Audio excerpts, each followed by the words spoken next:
اللہ پاک کی عبادت اور اطاعت انسان کی تخلیق کا بنیادی مقصد ہے۔ دنیا کی چکاچوند اور نفس و شیطان کے ورغلانے سے یہ مقصد نگاہوں سے اوجھل ہو جاتا ہے۔ اس مقصد کو یاد دلانے اور انسان کو سیدھی راہ پر چلانے کے لیے اللہ کریم نے مختلف زمانوں میں کئی انبیاء کرام بھیجے۔ انبیاء کرام انسان کو اس کے مقصد حقیقی کی پہچان کرواتے اور اس کی ہدایت و رہنمائی فرماتے۔ یہ انبیاء مختلف زمانوں میں مخصوص قوموں اور ملکوں کی طرف بھیجے گئے۔ سب سے آخر میں اللہ کریم نے اپنے پیارے حبیب جناب احمد مجتبی صلی اللہ علیہ وسلم کو قیامت تک کے لیے تمام کائنات کی طرف نبی بنا کر بھیجا۔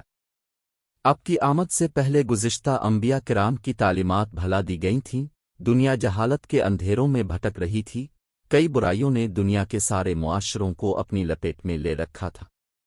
بالخصوص عرب سرزمین تو بدترین بدحالی کا شکار تھی۔ ظلم و زیادتی، فحاشی و عریانی، لڑائی جھگڑا، جوا اور شراب کی کثرت، قتل و غارت گری، جاہلانہ رسومات، بت پرستی، انانیت اور جہالت کے بادل ہر طرف تاریکی پھیلا رہے تھے۔